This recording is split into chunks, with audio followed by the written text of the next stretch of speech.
Welcome everybody. Today we gonna discuss a very important set of problems जिनका नाम है to block problem, और ये आते हैं अपने चैप्टर जिसका नाम है फ्रिक्शन। इसके अंदर आपको बहुत बार ऐसे क्वेश्चंस देखने को मिले होंगे जब टू ब्लॉक प्रॉब्लम्स के अंदर हमको डील करना है। बहुत ही सिंपल तरीका है ऐसे प्रॉब्लम्स को सॉल्व करने का, और आज मैं आपको बताऊंगा कि इसको कैसे सॉल्व करते हैं। तो let's dive right into it. देखो, बचपन में आप लोगों ने ये वाला गेम तो ज़रूर खेला होगा, चेन पकड़ के भागने वाला। जैसे एक बंदा शुरू होता है, फिर वो दूसरे को पकड़ता है, then they form a chain, फिर वो लोग बाकी को पकड़ते हैं एंड इवेंचुअली उनको सबको पकड़ना होता है, राइट। इस गेम में हम दो कैरेक्टर्स को इंट्रोड्यूस करते हैं। पहला है अपना चिंकू, जो कितनी भी स्पीड से भाग सकता है। इसकी स्पीड पे लिमिट नहीं है, ये तेज भी भाग सकता है, धीरे भी भाग सकता है, वो डिपेंड करता है सिचुएशन पे, राइट। और एक अपना कैरेक्टर है जिसका नाम है मिंकू।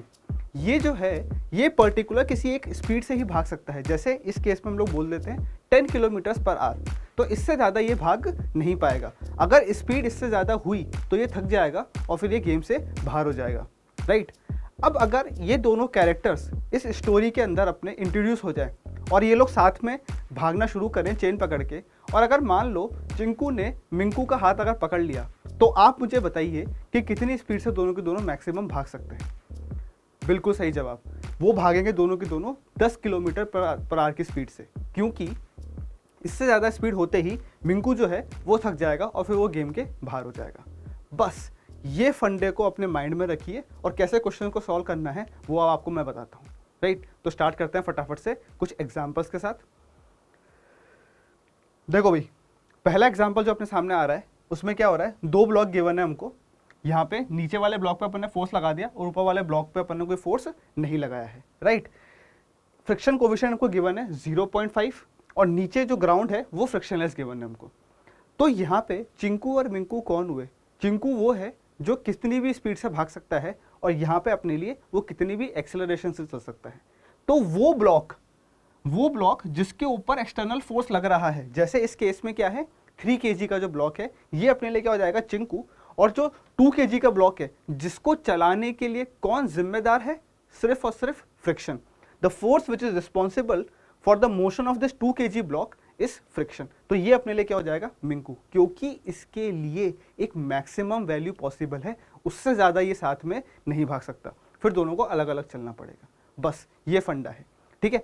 तो अपन क्या करेंगे, इसका मैक्सिमम एक्सेलरेशन जो है वो फाइंड कर लेंगे, ठीक है, और उसके करस्पॉन्डिंग अपन फोर्स निकाल लेंगे कि कितना फोर्स चाहिए दोनों को साथ में मूव करने के लिए। अगर वो वैल्यू अपनी इससे ज़्यादा है तो दोनों साथ चल रहे हैं, वरना दोनों अलग अलग चलेंगे, and then we can find a separate acceleration for both of the block. इसको मैं जल्दी से सॉल्व करता हूँ यहाँ पे आपके सामने, और देखिए कैसे ये चीज़ हम लोग अप्लाई कर सकते हैं इस क्वेश्चन में। देखो भाई, अगर ये 2 kg ब्लॉक को चलाने के लिए रिस्पॉन्सिबल है फ्रिक्शन, और फ्रिक्शन लग रहा है इन दोनों ब्लॉक्स के बीच में, तो अगर हम लोग FBD बनाएं किसकी, 2 kg वाले ब्लॉक की, तो इस पे देखो नीचे लगेगा इसका खुद का वेट जो कि हो जाएगा 20 न्यूटन, और ऊपर लग जाएगा नॉर्मल। क्योंकि वर्टिकल डायरेक्शन में कोई भी फोर्स या कोई भी मोशन नहीं है, तो हम लोग कह सकते हैं जो नॉर्मल है वो किसके बराबर है, 20 न्यूटन। नॉर्मल की वैल्यू जो है 20 न्यूटन है। तो यहाँ से अगर अपन फ्रिक्शन की मैक्सिमम वैल्यू निकालें तो वो होता है म्यू इंटू एन, और म्यू दे रखा है हमको 0.5 मतलब हाफ, इंटू एन की वैल्यू हो गई अपने पास 20।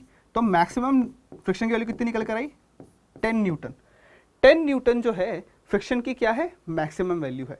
अब इस मैक्सिमम वैल्यू के करस्पॉन्डिंग जो एक्सेलरेशन आएगा वो क्या होगा, मैक्सिमम एक्सेलरेशन पॉसिबल होगा किसका, 2 kg वाले ब्लॉक का। किसका पॉसिबल होगा, 2 kg वाले ब्लॉक का, ठीक है। तो चलो जी फटाफट से मैक्सिमम एक्सेलरेशन निकालते हैं। तो एक्सेलरेशन की जो मैक्सिमम वैल्यू होगी वो कितनी हो जाएगी अपने पास, 10 अपॉन इसका मास कितना है 2, that is 5 metre per second square. This is the maximum possible value of acceleration जिससे अपना ये वाला ब्लॉक जो है वो चल सकता है, राइट। तो अगर ये सिस्टम का एक्सेलरेशन हो जाए तो उसके कॉरस्पॉन्डिंग जो फोर्स आएगा वो मैक्सिमम होगा। दोबारा से सुनो, ये एक्सेलरेशन के कॉरस्पॉन्डिंग जो फोर्स आएगा सिस्टम के ऊपर वो मैक्सिमम होना चाहिए, तो अपन वो फोर्स निकालते हैं। अब देखो, अगर ये दोनों के दोनों ब्लॉक एक साथ चल रहे हैं, अगर इनको हम लोग सिस्टम मान लें, तो जो नेट फोर्स होगा, फ्रिक्शन जो फोर्स है वो तो बेटा इंटरनल फोर्स हो गया, ठीक है ना। जो फ्रिक्शन इन दोनों के बीच में लग रहा है वो तो इंटरनल फोर्स हो चुका है, तो वो तो अपने को नेट एक्सेलरेशन में कहीं काम नहीं आने वाला। तो नेट फोर्स मान लेते हैं लग रहा है F, और सिस्टम का मास कितना है 3 + 2 which is 5 kgs and acceleration कितना है maximum 5 metre per second square. तो यहां से जो फोर्स निकल कर आया कितना 25 न्यूटन, ये वो फोर्स है कि इस फोर्स तक के अंदर अगर यहां पे लग रहा है तो दोनों के दोनों डब्बे साथ में चलेंगे। ये है इसका फंडा। मतलब 0 से लेकर 25 न्यूटन तक का फोर्स अगर इस सिस्टम पे लगाएं तो दोनों के दोनों साथ चलेंगे। जरूरी नहीं है इसी एक्सेलरेशन से चलें, लेकिन साथ चलेंगे क्योंकि ये मैक्सिमम वैल्यू है। एक्सेलरेशन कहां से कहां तक पॉसिबल है? 0 से 5 तक, डिपेंडिंग अपॉन फोर्स कितना लग रहा है। तो अपना जो फोर्स अपन ने इस क्वेश्चन में लगा रखा है वो है 20 न्यूटन। डेफिनेटली वो 20 न्यूटन अपनी रेंज के अंदर आ रहा है 0 से 25 में। मतलब दोनों के दोनों ब्लॉक क्या होंगे? साथ में चल रहे होंगे। क्या चल रहे होंगे? साथ में चल रहे होंगे। अगर साथ में चल रहे हैं तो डेफिनेटली इनका जो एक्सेलरेशन है मैक्सिमम के बराबर हो या ना हो जरूरी नहीं है, है ना। अगर ये 5 रिपोर्ट कर दोगे तो वो गलत हो जाएगा। अब अपन क्या करेंगे? Now we are gonna find the value of acceleration in this case and the value of friction which is acting between these two blocks.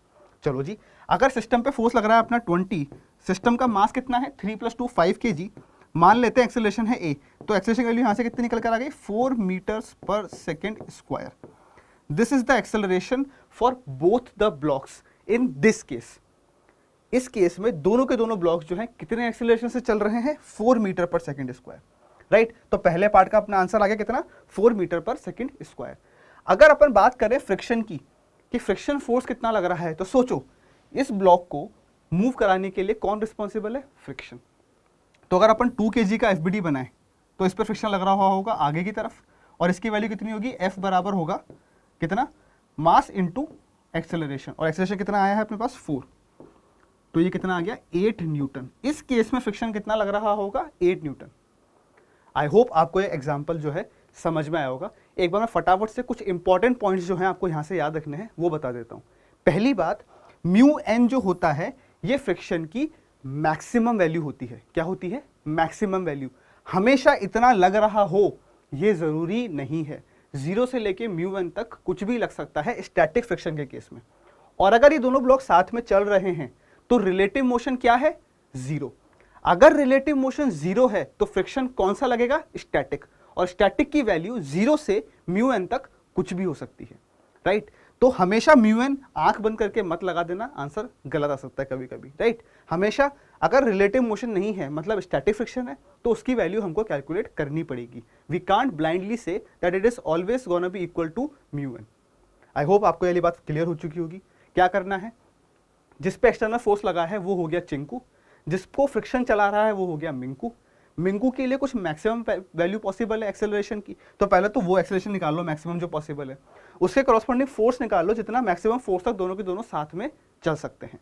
अगर अपना गिवन फोर्स इस रेंज में आ रहा है मतलब दोनों साथ में चल रहे हैं, otherwise they are moving separately. Separately move करेंगे तो उनके लिए फिर अपन दोनों अलग अलग कैलकुलेशन करेंगे, जो हम लोग एक और एग्जाम्पल से देखने वाले हैं इसके बाद। आई होप आपको ये क्लियर हो चुका होगा। देखो दोनों के दोनों ब्लॉक जो है साथ में चले भी गए। I hope this is clear right now.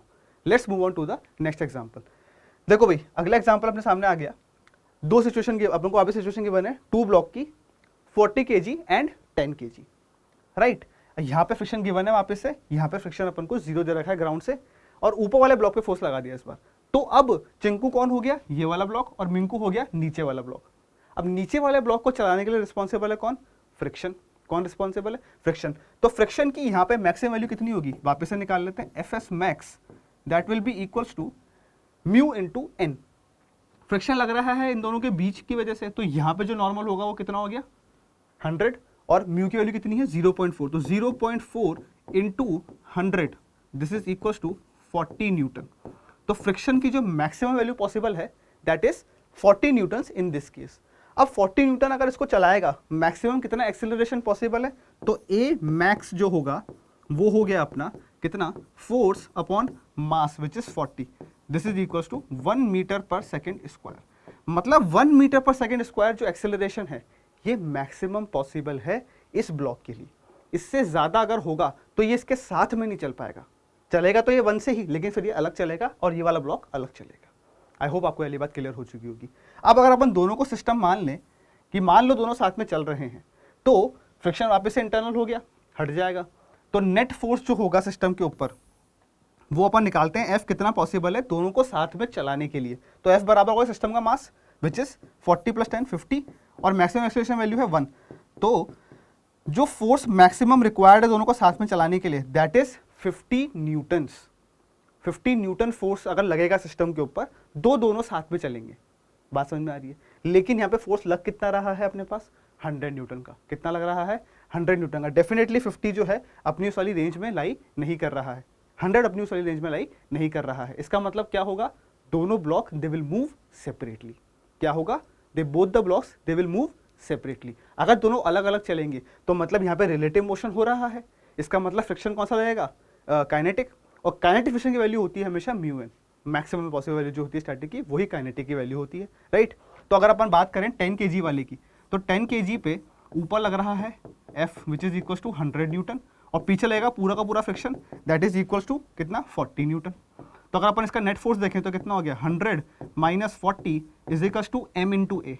m into इसका बोल देते हैं लेट्स सपोज एक्सेलरेशन है a1, तो 10 इंटू ए हो गया। यहाँ से कितना आ गया? 60/10। a1 की वैल्यू निकल गया अपने पास 6 मीटर्स पर सेकेंड स्क्वायर।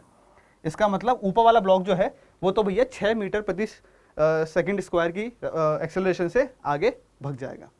अगर अपन बात करें 40 kg वाले की, तो 40 kg पे जो फ्रिक्शन है वो आगे की तरफ लग रहा होगा and that will in turn be equal to again 40 newtons, because action reaction से फ्रिक्शन अगर 10 वाले पे पीछे लग रहा है तो 40 वाले पे आगे की तरफ लगना ही पड़ेगा, राइट। तो ये कितना हो गया? 40 kg वाले की बात करते हैं तो इस पर नेट फोर्स हो गया 40 बराबर m इंटू ए। इसका बोल देते हैं एक्सेलरेशन लेट्स सपोज a2, ठीक है ना, और इसका बोल देता है लेट्स सपोज a1। तो यहाँ से अपने पास a2 कितना निकल के आ जाएगा? 1 meters per second square which we already knew. तो अगर बात करें एक्सेलरेशन ऑफ द ब्लॉक की, तो एक्सेलरेशन कितना हो गया? 10 kg वाले का हो गया 6 metre per second square, 40 kg वाले का हो गया 1 meter per second square and the value of friction force in between them that will be equals to 40 newton which is the maximum possible value in this case.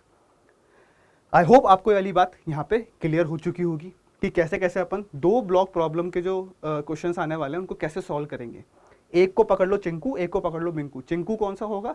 जिसके ऊपर external force लग रहा है, right. Minku कौन सा होगा? जिसको friction responsible है चलाने के लिए। उसके बाद मैक्सिमम वैल्यू निकालो, मैक्सिमम वैल्यू के करस्पॉन्डिंग मैक्सिमम फोर्स निकालो, फिर देखो अपना गिवन फोर्स इस रेंज में लाई कर रहा है। अगर कर रहा है तो दोनों साथ चलेंगे, नहीं कर रहा तो दोनों अलग अलग चलेंगे। अलग अलग के लिए ये प्रोसेस हो गया, साथ साथ चलने वाले के लिए अपन लोगों ने जो लास्ट एग्जाम्पल में देखा था वो हो जाएगा। आई होप आपको यहाँ तक बात क्लियर हुई। That's all in this 2 block problem. Thank you.